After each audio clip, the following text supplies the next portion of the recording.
오늘 함께 나눌 말씀은 마태복음 9장 16절, 17절 두 절 말씀입니다. 우리 한 목소리로 같이 두 절 말씀을 함께 읽도록 하겠습니다.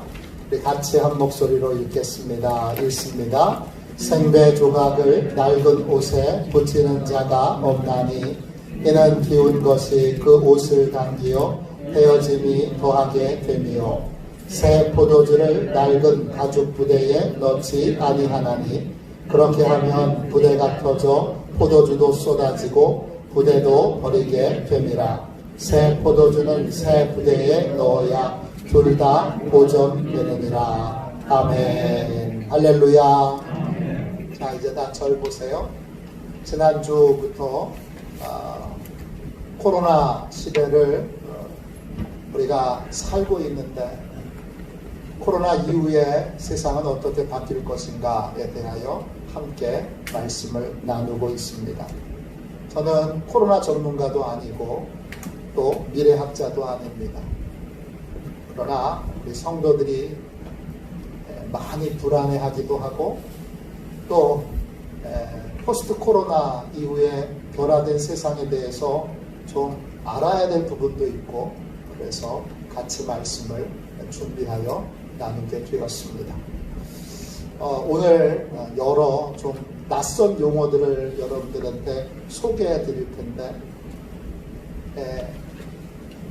낯선 용어지만 오랜 세월을 믿음으로 말씀을 묵상하며 그렇게 살아오신 여러분들한테는 이게 어떤 의미인지 금방 아실 수 있어요.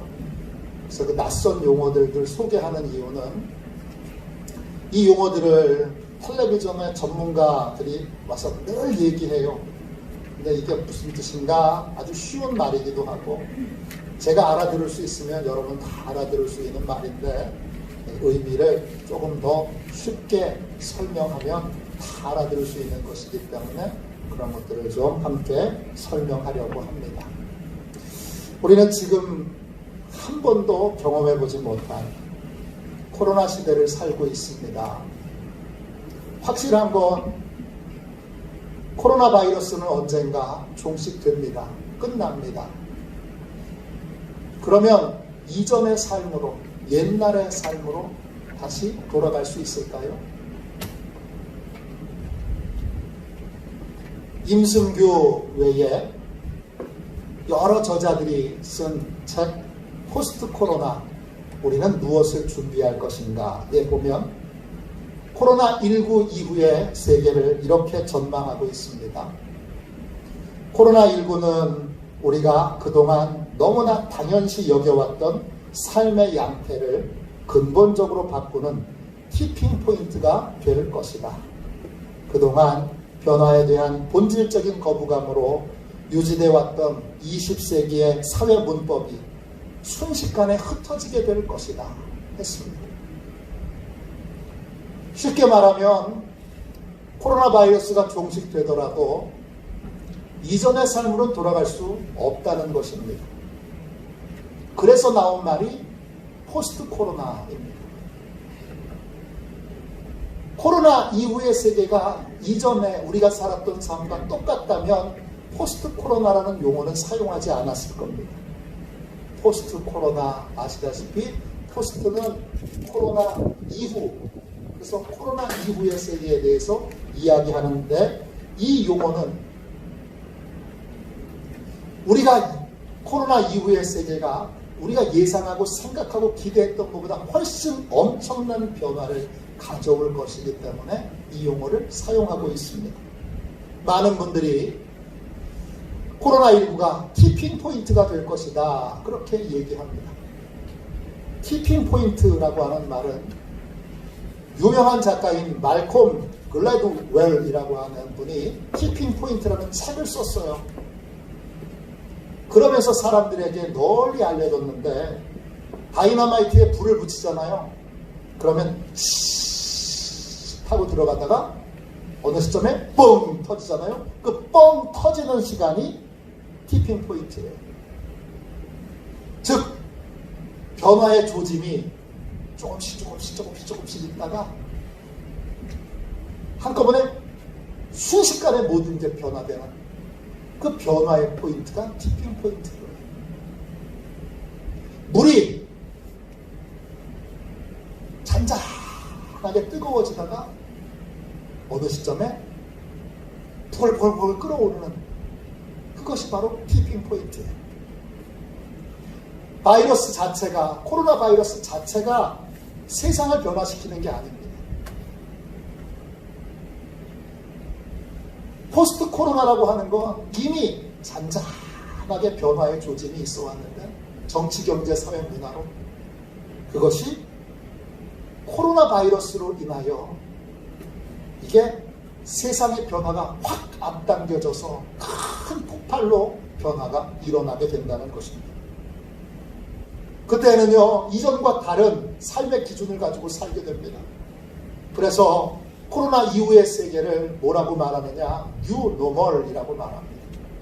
노멀이라는 건 평범하다는 뜻이에요. 뉴 노멀은 뭐냐 하면 이전에 평범했던 것과 다른 평범함, 즉 이전의 삶의 기준과는 다른 삶의 기준을 가지고, 새로운 삶의 기준을 가지고 삶을 살게 된다는 거예요. 이게 뉴 노멀이에요. 별말 아닌데 그냥 새로운 삶의 기준을 가지고 살게 돼요. 그러면 사람들이 잘 중요하게 여기지 않으니까 뉴 노멀, 평범한 말인데 이 말을 새로 이렇게 사람들이 사용하고 있습니다. 마태복음 9장에 보면 어느 날 세례 요한의 제자들이 예수님을 찾아오게 됩니다. 세례 요한의 제자들은 예수님께 이렇게 묻습니다. 왜 예수님의 제자들은 금식하지 않습니까? 저희와 바리새인들은 늘 정기적으로 금식을 하는데 왜 예수님의 제자들은 금식하지 않습니까? 이렇게 묻습니다. 이때 세례 요한의 제자들에게 예수님이 이렇게 말씀하시죠. 지금은 신랑과 함께 즐거워해야 될 때고 언젠가 신랑을 빼앗길 날이 올 텐데 그때에는 우리의 제자들도 금식하게 될 것이다. 즉 지금은 뭐 하는 거예요? 지금은 주님과 함께 있기 때문에 기뻐해야 되고 즐거워해야 되고 행복하게 해야 되고, 그리고 지금은 마음껏 이 행복을 누릴 때라는 거예요. 그러나 언젠가는 금식하게 될 날이 온다는 거예요. 예수님은 여기서 말씀을 멈추지 않으시고 세례 요한의 제자들이 왜 이렇게 질문했는지를 깨우쳐 주십니다. 이들은 과거부터 해왔던 대로 과거를 삶의 기준으로 삼고 있습니다. 주님은 새 시대를 여시는 분이에요. 그렇기 때문에 이전의 삶의 방식으로, 이전의 기준으로 예수님을 평가하고 판단하면 안 된다는 거예요. 그러면서 예수님의 비유로 말씀하신 게 뭐죠? 생배 조각을 낡은 옷에 기우면, 그러면 낡은 옷을 새천이 막 잡아당겨서 헤어짐이 더 심해질 것이다. 또 새 포도주를 낡은 가죽 부대에 넣으면, 여러분 옛날에는 포도주를 유리나 또는 철이 부족할 때에는 가죽으로 주머니를 만들어서 그 주머니에다가 포도주를 채워 넣었습니다. 근데 가죽은요 처음에는 유연성이 좋아요. 그래서 다 포도주를 넣어도 부드럽게 팽창하는데 이 가죽이 오래되면 어떻게 되죠? 딱딱하게 굳어요. 딱딱하게 굳어서 유연성이 사라지면 포도주를 부으면 그 딱딱하게 굳은 부분이 이렇게 부풀어 오르는 것이 아니라, 부드럽게 커지는 것이 아니라 그 딱딱하게 굳은 부분이 팡 터져서 포도주를 다 쏟아버리게 돼요. 주님이 그래서 새 포도주를 반드시 새로운 부대에 담아야 한다고 말씀하셨습니다. 이 비유는 새 시대는 새로운 기준으로 삶을 살아야 한다는 것입니다. 우리도 예수님의 가르침에 따라 뉴 노멀, 새로운 기준으로 포스트 코로나 시대를 준비해야 합니다. 미래학자인 폴 트루그먼 그리고 여러 학자들이 공동으로 쓴 책이 있어요. 코로나 경제 전쟁이라고 하는 책이에요. 이 책에 보면 아주 재미있는 부분이 나오는데 코로나19에 대한 독특한 특징을 하나 설명해 놓고 있어요. 코로나19는 뭐죠? 전염병이에요. 지금까지 일반적인 상식으로 전염병은 선진국에서는 일어나지 않아요.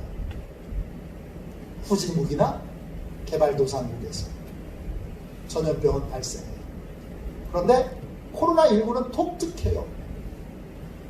코로나19에 피해를 입은 대표적인 나라들, 가장 피해를 많이 입은 나라들은 전부 다 중국을 제외하고 다 선진국이에요. G7 국가들이에요.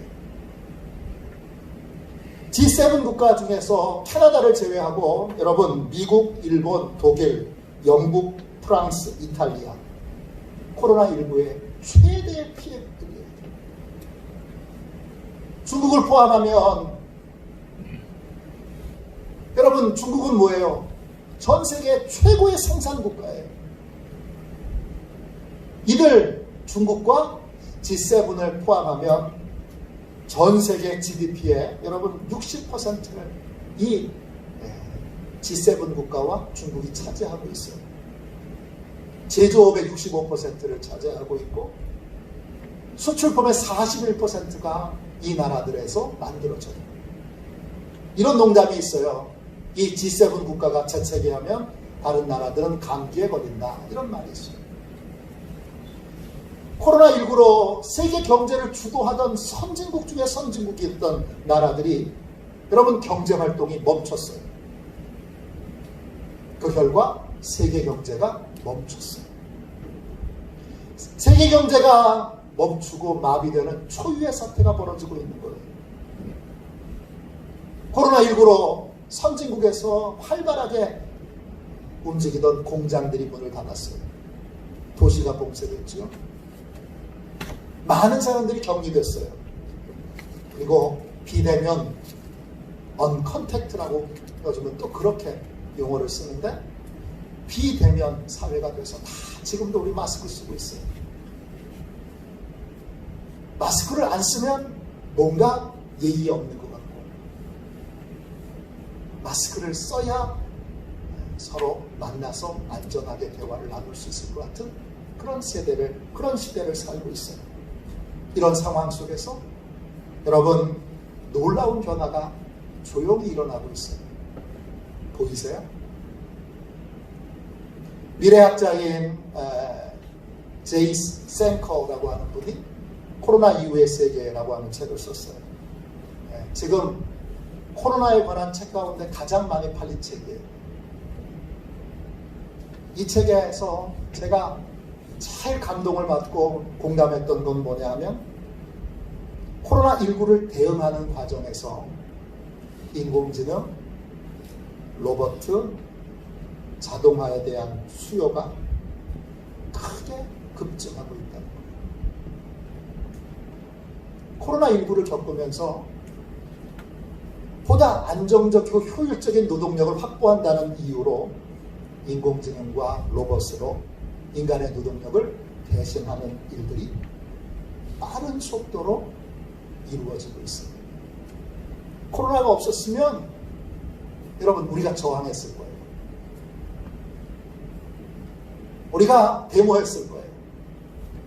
노동자들이 막 나서서 못하게 했을 거예요. 늦췄을 거예요. 근데 코로나로 인하여 티핑 포인트로 이게 급중해서 팍 터지게 됐어요. 이걸 우리가 제4차 산업혁명이라고 해요.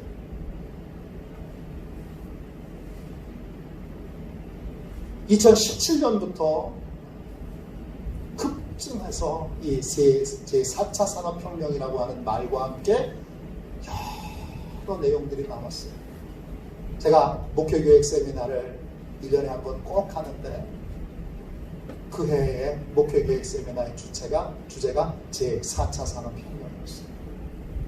저는 목사이기 때문에 저는 목사님들이 강의하는 것보다 사회 일반 과학자들이라든지 법률가라든지 그런 분들이 강의하는 것에 더 관심이 많아요. 그게 4차 산업혁명에 관한 여러 전문가들이 와서 목회계획 세미나 때 저희들을 눈뜨게 해줬어요. 근데 그때는 피부에 실감이 나지 않았어요. 아, 그래? 관심은 있었지만 이게 빨리 오겠어? 이런 시대가 오겠어? 그랬는데 여러분, 이게 확 다가오게 됐어요. 무서운 일이 벌어지고 있는 거예요. 어떻게? 무서운 일이 조용히 벌어지고 있는 거예요.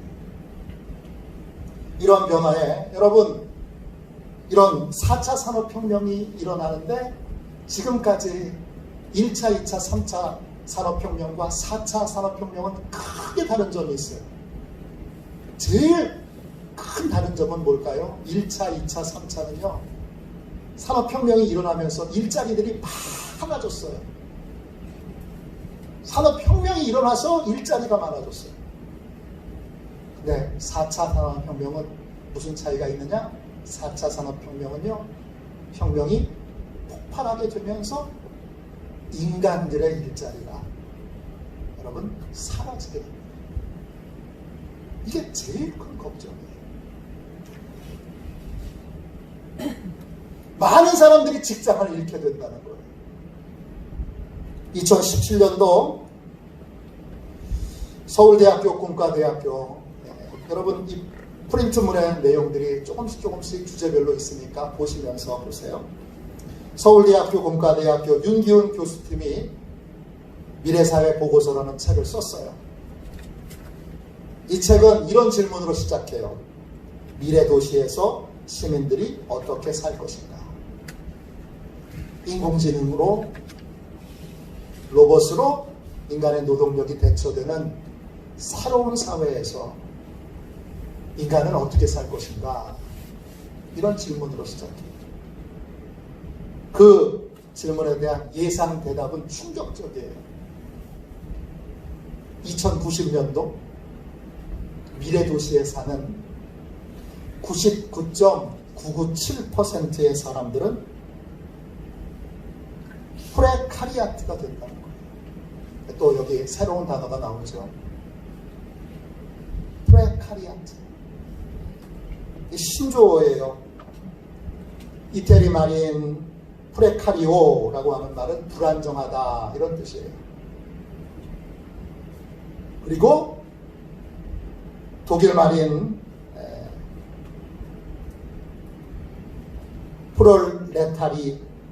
프롤레타리아트 이거는 노동계급이라는 뜻이에요. 즉 이 두 단어를 합쳐서 프레카리아트라고 하는 단어가 나왔는데 프레카리아트는 뭐냐? 노숙자와 같이 불안정한 삶을 사는 노동자를 뜻해요.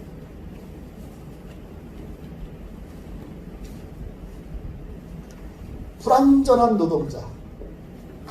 이 용어를 제일 먼저 쓴 사람은 영국 런던의 가이 스탠딩이라고 하는 교수님이에요. 이분이 프레카리아트라고 하는 제목의 책을 썼어요. 프레카리아트에는 세 가지의 특징이 있어요. 첫 번째, 꿈과 열정이 없어요. 두 번째, 일의 가치를 몰라요. 세 번째, 평생 불안정한 직업으로 고생을 해요. 그걸 다른 말로 먹고 사는 문제로 평생 고통을 받아요. 똑같은 전망을 예일대학교 로버트 실러라고 하는 교수님도 했는데 로봇과 인공지능으로 대체된 미래사회는 수십억 명의 인류가 전 지구적인 빈민촌을 형성하고 살게 될 것이다. 코로나19로 티핑포인트 이게 폭발이 확 일어나서 인간의 노동력은 믿을 수가 없어.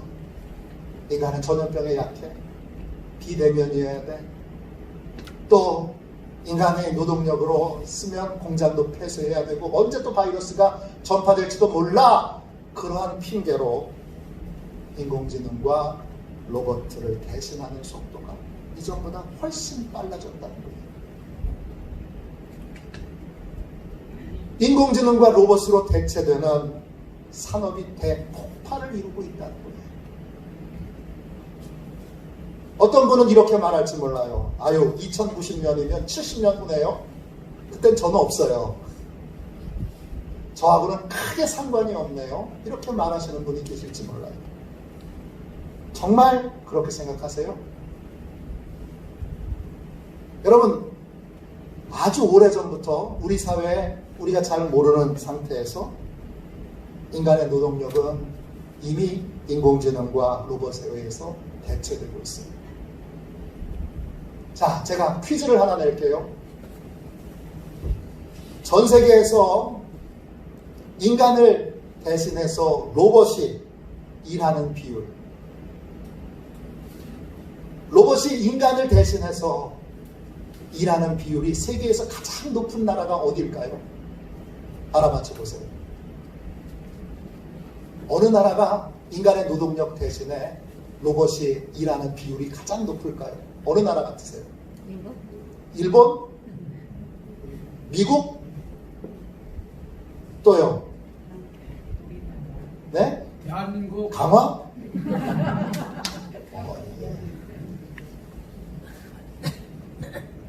세계 1위 국가는요, 근로자 10,000명당 531대의 로봇을 사용하고 있습니다.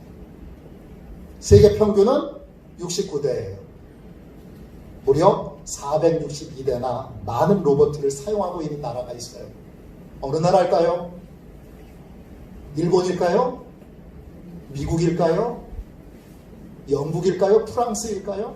이탈리아일까요? 놀랍게도 한국입니다.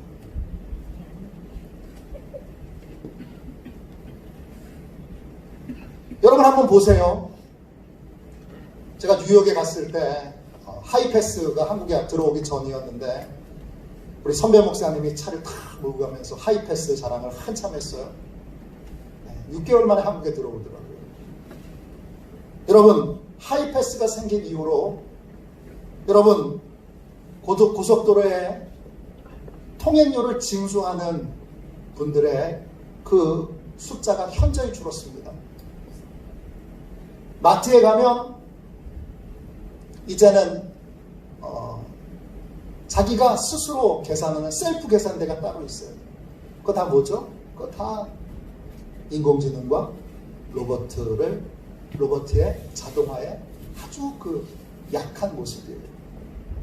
여러분, 음식점, 영화관 가보세요. 저는 햄버거 가게에 이렇게 버튼을 눌러서 주문하는 게 처음 맥도날드에 들어왔을 때 굉장한 불쾌감이 있었어요. 아니 뭐야. 그리고는 다 그 앞에 가서 그 키오스크라고 그러더라고요. 키오스크 앞에 가서 다 계산하는 거를 거부하고 저는 굳이 촌스럽게 앞에 가서 햄버거를 주문한 적이 있는데 여러분, 그게 불과 한 6개월 전이에요. 지금은 저도 햄버거 가게뿐만 아니라 모든 식당에 가서 키오스크를 자연스럽게 쓰고 카드로 계산을 합니다. 영화관에 가서도 마찬가지. 전에는 그 앞에 가서 막 이거 어떻게 하는 거야? 난 기계치기 때문에 몰라. 그리고는 굳이 사람 앞에 가서 영화 티켓을 끊었는데 지금은 키오스크 가서 제가 합니다. 그만큼 고용이 사라진 거예요. 비행기 핸드폰으로 결제합니다. 열차 핸드폰으로 결제합니다. 전에는 굳이 줄을 서가지고 KTX 탈 때 아주 티켓을 끊었는데 지금은 티켓이 필요하면 집사람한테 전화합니다. 그럼 집사람이 핸드폰으로 티켓을 끊어주고 그 티켓을 핸드폰으로 전송해줍니다. 그럼 핸드폰만 있는 걸 보여주면서 그렇게 타고 다닙니다. 수많은 사람들이 일자리를 잃고 있어요. 앞으로는요, 더 많은 사람들이 일자리를 잃을 거고, 분명히 얘기하는 건 대부분의 여러분 이러한 기본적인 이렇게 서비스 직종에 있는 모든 일자리들은 인공지능과 로봇가 합쳐지면 합쳐질수록 다 사라지게 될 거예요. 앞으로 택배는요, 택배는 어떻게 될까요? 택배는 다 이제 자동주행 차량이라고 하는 것. 요즘 강화에도 이제 심심치 않게 테슬라라고 하는 전기자동차가 다니고 있습니다. 제가 하루에 한 대 이상은 꼭 봐요. 자율주행차에 이제 인공지능과 로봇가 결합되면 거기에서 물건을 실어주는 로봇가 있을 거고, 또 그것이 여러분 이렇게 또 날아다니는 그런 형태로도 택배가 오게 될 거예요. 그러면 지금까지 비교적 안정적이었던 전문직 일자리도 여러분 안전할까요? 여러분 전문직 일자리도 인공지능이 다 차지해버립니다. 인공지능은 뭐냐?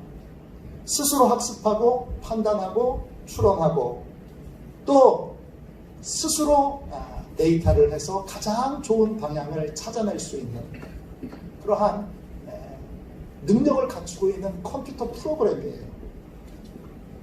중요한 건 뭐냐? 학습 속도가 여러분 인간하고는 비교할 수 없을 만큼 빨라요. 1초에 여러분 1억 장 정도의 책을 읽고 분석하여 보고서를 낼 수 있어요. 1초에 1억 장이에요. 여러분 평생 인간이 다 정말 최선을 다해서 공부했던 그 지식의 양을 단 몇 분 만에 취득할 수 있는 것이 인공지능이에요. 무서운 거예요. 더 무서운 건 뭐냐? 인공지능은 쉬지도 않아요. 밥도 안 먹어요. 휴가도 안 가요. 피곤해. 오늘은 쉬어야지. 그러지도 않아요. 한 돈도 안 팔아요. 24시간 학습하고 24시간 여러분 업무를 볼 수 있어요.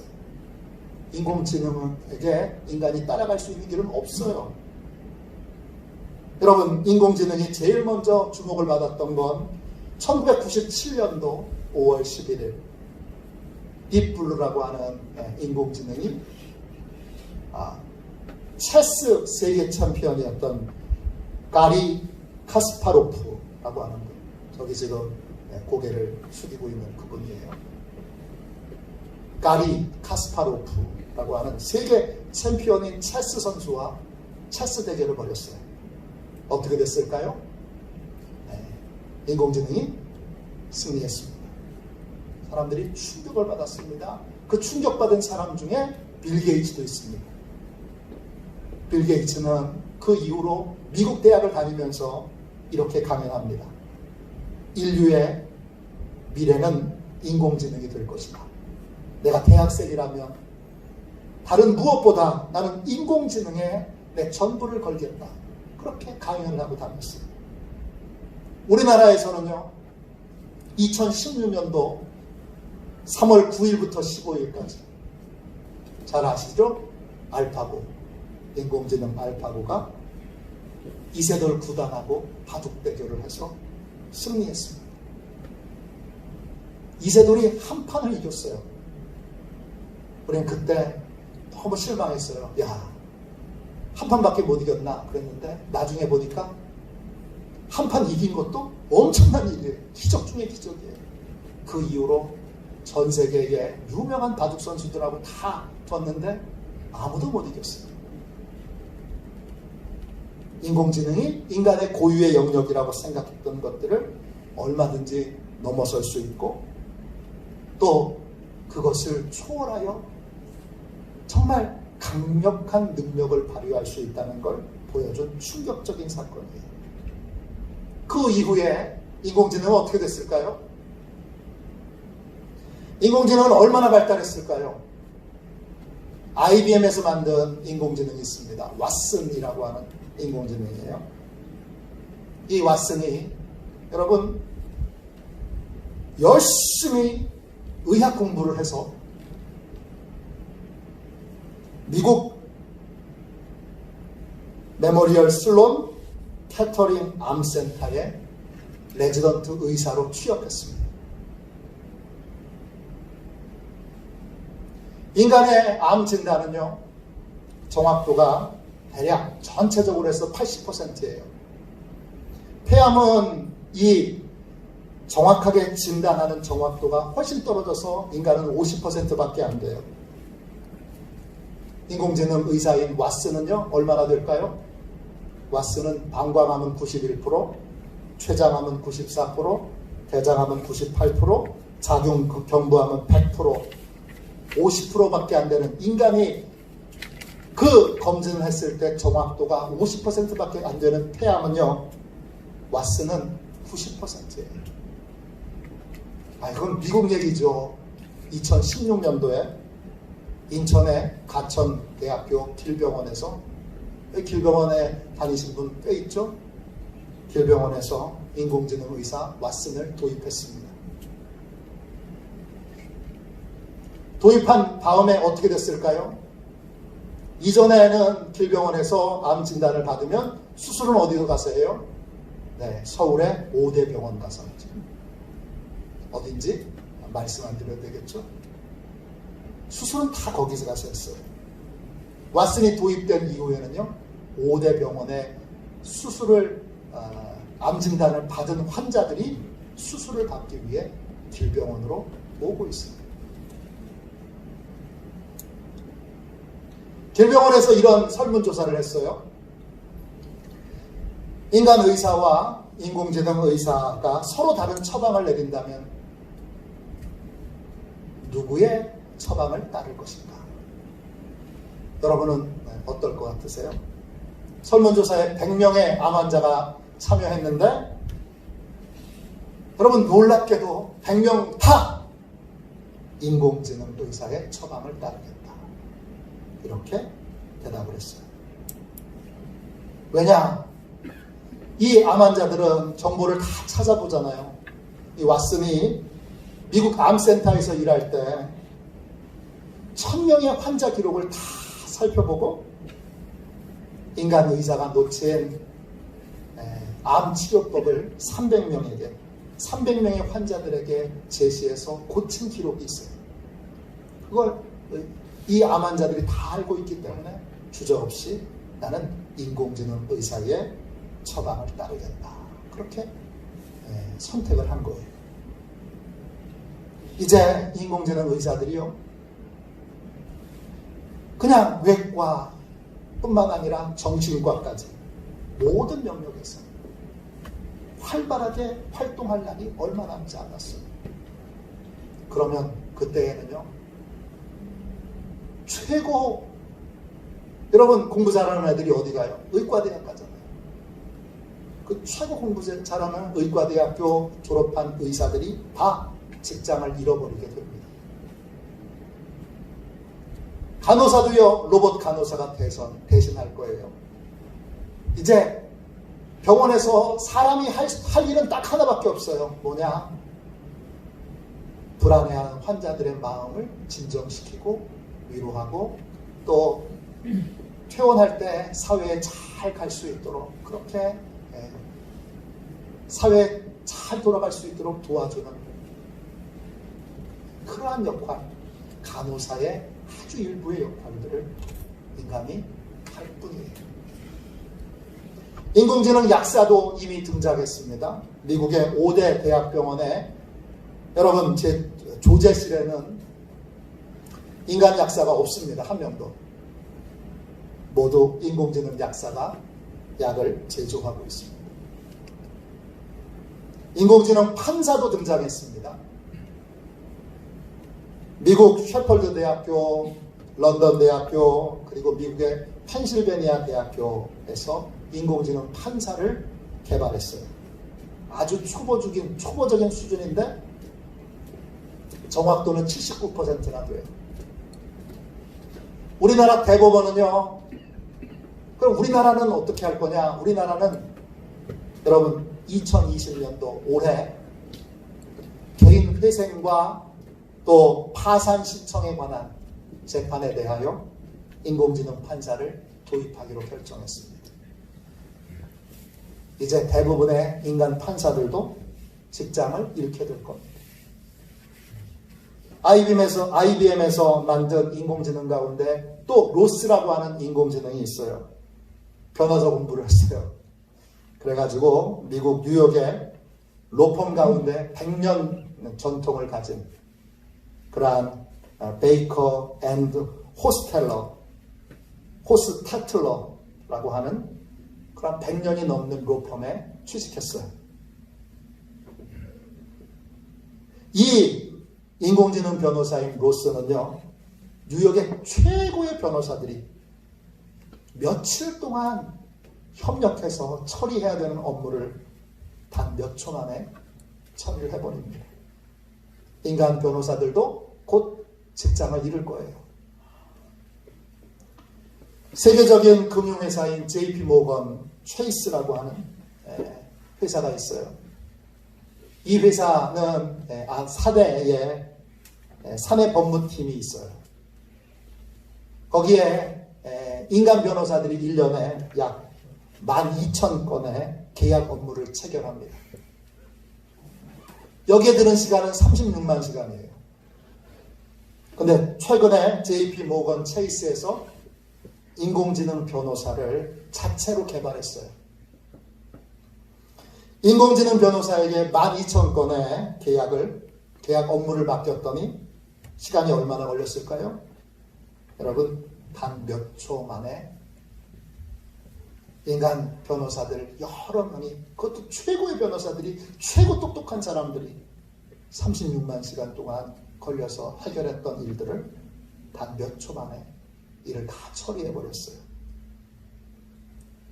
그 이후로 JP 모건 체이스 회장이 이렇게 선언했어요. 우리는 더 이상 인간 변호사를 뽑지 않습니다. 여러분, 2018년도 2월에 한국 인공지능인 유렉스라고 하는 인공지능이 법무법인 대륙 아주에 입사했습니다. 이 인공지능 변호사인 유렉스는 인간 변호사 여러 명이 몇 달에 걸쳐서 매달려서 해결해야 되는 법률 업무를 20-30초 안에 다 해결합니다. 근데 진짜 무서운 건 뭐냐 하면 이 유렉스 인공지능은 아주 초보적인 단계의 인공지능이라는 거예요. 인공지능 교사도 세계 곳곳에 등장했습니다.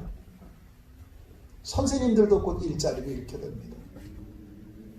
왜냐? 인공지능은 아이들에게 화를 내지 않아요. 아이들을 편애하지 않아요.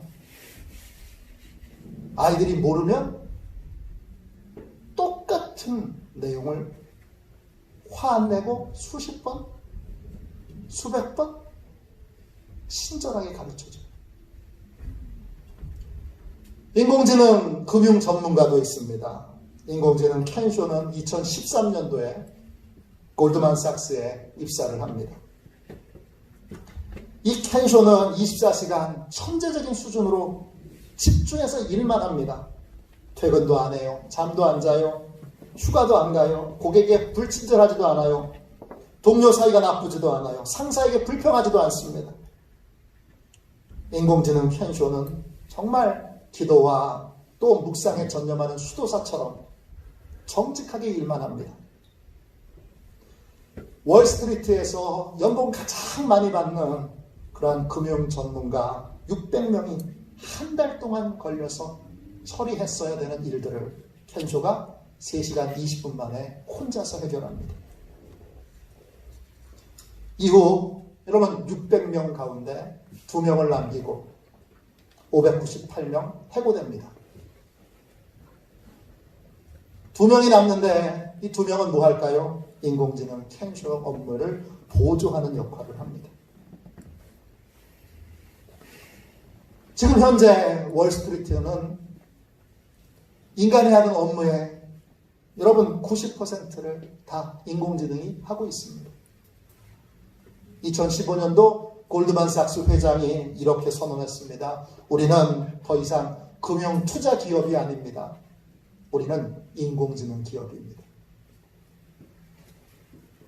인공지능은 우리가 좋은 직업이라고 그렇게 여기는 의사, 간호사, 약사, 판사, 검사, 변호사, 교사, 기업 사장, 공무원, 회계사, 세무사, 관세사, 변리사 등등의 직업을 다 대신하게 될 겁니다.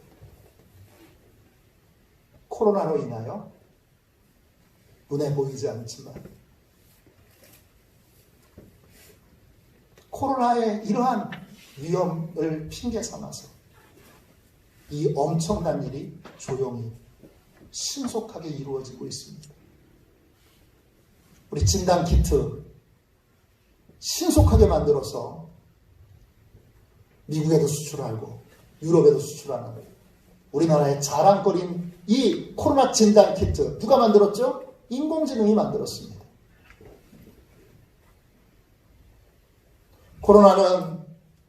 코로나 자체로 사회를 바꾸진 않아요. 근데 4차 산업혁명을 폭발시키는 출발점이 될 거예요.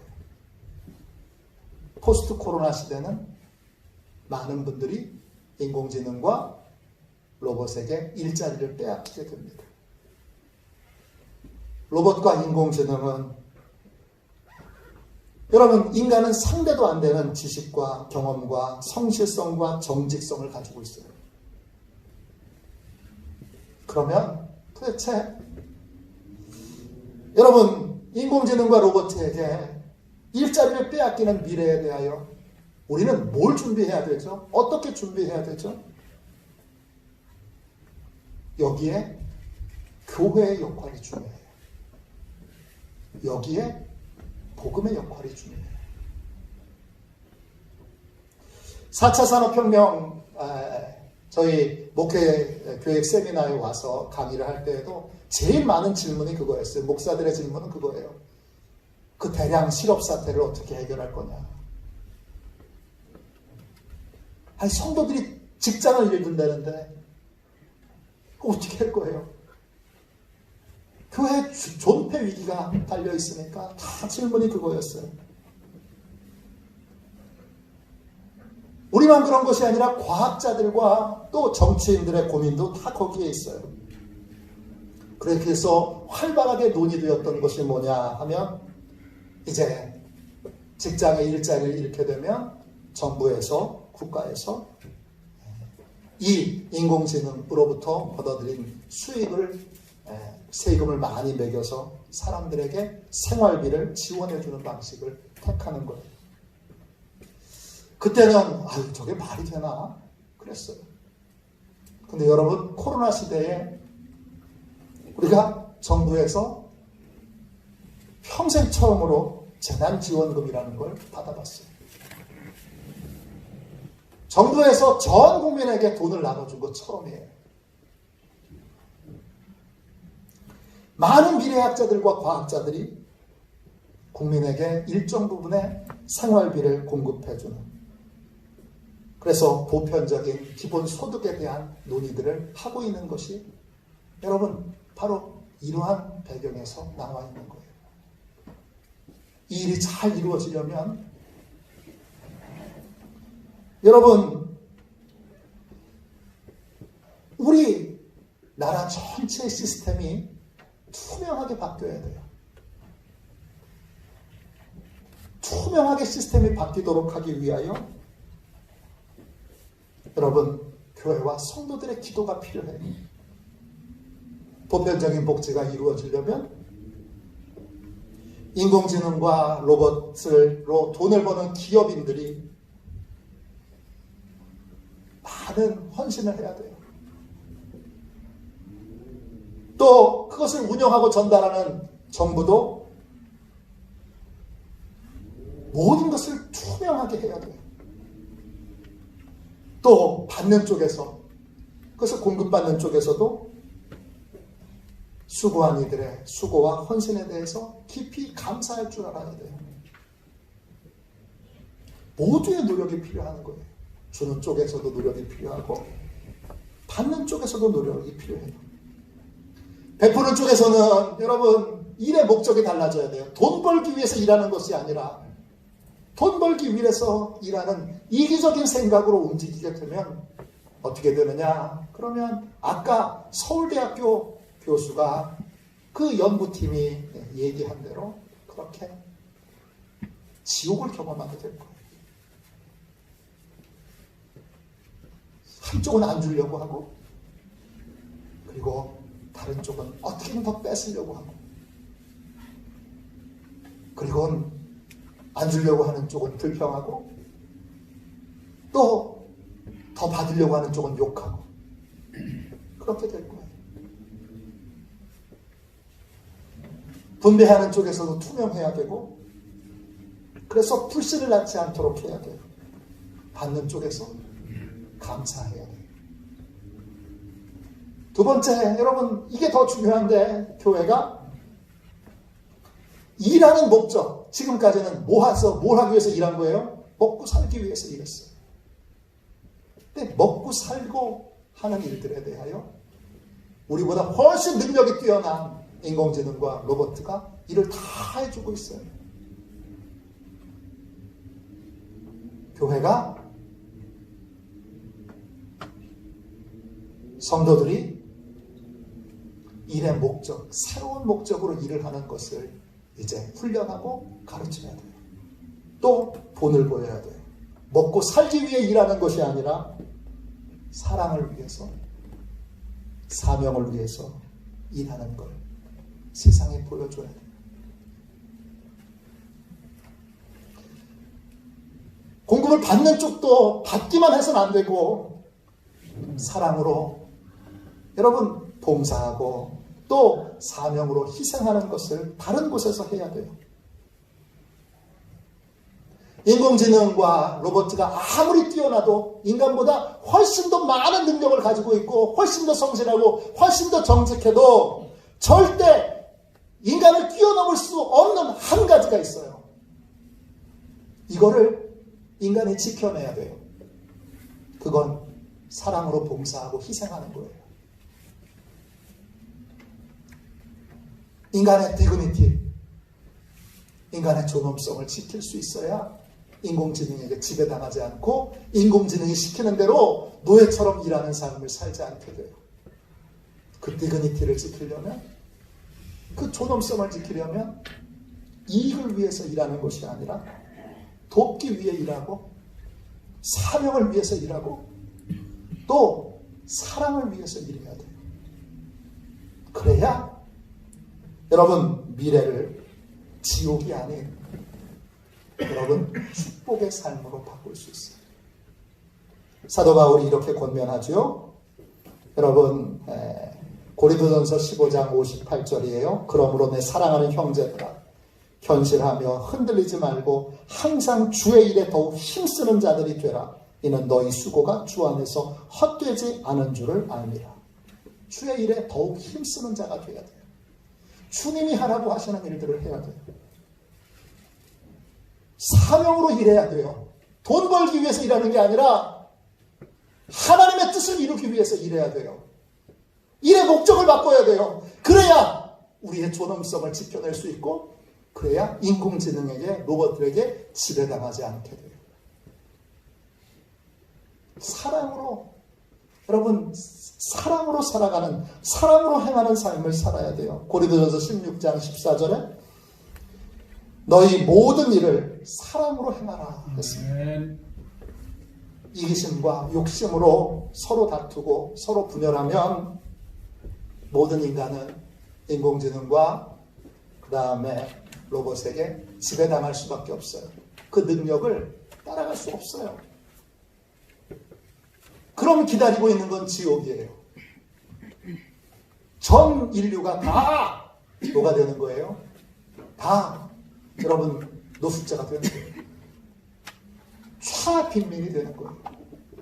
0.0001%의 초대형 부자만 남는 거예요. 그런데 복음으로 여러분 록펠러를 하나님이 회개시켜서 그 차디찬 그 기업가를 하나님이 복음으로 녹여서 수많은 병원과 학교와 수많은 사람들을 살리는 일들을 하나님이 하신 것처럼 그 일들을 미래 사회에서 교회와 성도들이 해야 돼요. 인공지능이 감히 따라올 수 없는 인간의 존엄성을 지키려면 서로 살리기 위해서 일하고 서로 섬기기 위해서 일하고 아멘. 사랑으로 섬겨야 돼요. 사명으로 봉사하고 희생해야 돼요. 그래야 인공지능과 로봇가 지배하는 그러한 것을 막고 인공지능과 로봇을 인간이 지배할 수 있어요. 그들에게 섬김을 받는 삶을, 다스리는 삶을 살 수 있어요. 창세기에 하나님이 말씀하셨어요. 다스리고 정복하라. 뭘로 다스리고 뭘로 정복할 거예요? 여러분, 사랑으로 다스리고 사랑으로 여러분 모든 것을 통치하고 섬겨야 돼요. 자기개발서를 많이 쓴 크리스천 작가 중에 이지성이라고 하는 분이 있어요. 이분이 올해 쓴 책 가운데 이 책도 꽤 많이 팔린 책인데요. 8 인공지능에게 대체되지 않는 나를 만드는 법이라는 책이 있어요.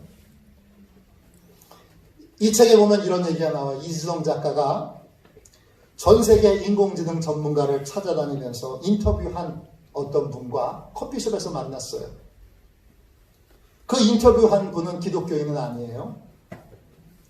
이수정 작가는 그분과 오래 얘기를 나누면서 인공지능에게 정복당하지 않는 삶의 방법을 어떻게 결론 내릴 수 있냐고 물었어요. 그랬더니 그분이 크리스찬이 아닌데 이렇게 대답했어요. 모든 인간은 궁극적으로 예수님처럼 살아야 할지도 모릅니다. 인공지능은 그런 삶을 흉내조차 낼 수 없으니까요. 우리는 지금 미래를 지옥으로 맞이할 것이냐 아니면 천국으로 맞이할 것이냐, 이 갈림길에 서 있어요. 미래를 천국으로 맞이하려면 여러분 그런 생각을 버려야 돼요. 지금 먹고 살기도 힘든데 뭐 사랑으로 봉사하라고, 사랑으로 섬기라고, 사랑으로 희생하라고, 뭐 구제하라고, 뭐 도우라고. 먹고 살기도 힘든데, 먹고 살기도 힘들어서 먹고 살기 위해서 계속 먹고 살기 위한 일에 계속 힘쓰면 어떻게 되느냐? 그러면 여러분 인공지능과 로봇에게 일자리 다 잃어버리고 초빈민으로 살 수밖에 없어요. 왜? 우리는 그만큼의 능력을 가지고 있지 못해요. 사는 길은 딱 하나예요. 이기심을 버리고 욕심을 버리고 구습을 따르는 옛사람을 버리고 욕심을 따라 썩어져가는 구습을 쫓는 옛사람을 벗어버리고 이기심과 욕심을 벗어버리고 사랑을 위해서 살고 돕기 위해서 살고 베풀기 위해서 사는 삶을 다시 철저히 훈련해야 합니다. 그래서 교회가 중요한 거예요. 교회가 그 일을 해낼 수 있느냐 못하느냐가 우리나라의 미래가 어떻게 되느냐를 결정하죠. 그 일들을 교회가 투명하게, 성실하게, 진실하게 잘 해낼 수 있으면 자본가들이 교회를 신뢰하고 또 복음을 신뢰하여 마음껏 사람을 살리기 위해, 생명을 살리기 위해 저들의 돈을 공급할 것입니다. 그러나 교회마저도 이기적으로 바뀌어서 내내 먹고 살기 위해서, 나만을 위해서 그렇게 계속 삶을 살게 되면 우리는 다 인공지능과 로봇에게 지배당하는 99.9997% 노숙자 초빈민이 되는 글로벌 빈민촌을 이루는 그러한 비참한 삶을 살게 될 겁니다. 이 위기에서 벗어나는 유일한 길은 딱 하나예요. 그거는 사랑으로 사는 삶, 베풀기 위해서 사는 삶, 주기 위해서 사는 삶, 사랑으로 사는 삶, 그 삶을 연습하고 훈련하는 것뿐이에요. 오늘부터 일의 목적을 바꿉시다. 일의 목적을 바꾸는 것이 바로 포스트 코로나 시대를 사는 뉴노멀이에요. 지금까지는 악착같이 욕심부려서 벌고 아끼고 다른 사람 거 뺏고 그렇게 살아도 인간끼리 경쟁하는 거니까, 그러니까 더 능력 있는 사람이 뺏고 그러면서 살았어요. 근데 앞으로는 그렇게 못해요. 왜냐? 인공지능과 여러분 로봇은 우리보다 훨씬 더 초월한 능력과 지식과 여러분 재능을 가지고 있어요. 다시 인간의 존엄성을 지키는 예수의 길, 사랑의 길, 여러분 섬김의 길을 걸어가야 돼요. 사랑하기 위해 살아야 하는 것이죠. 우리가 그런 삶을 살 수 있도록, 그런 삶을 살도록 우리 이 시간 함께 우리 통성으로 기도합시다. 같이 함께 우리 주님 한 번만 부르짖고 우리 간절히 기도하겠습니다.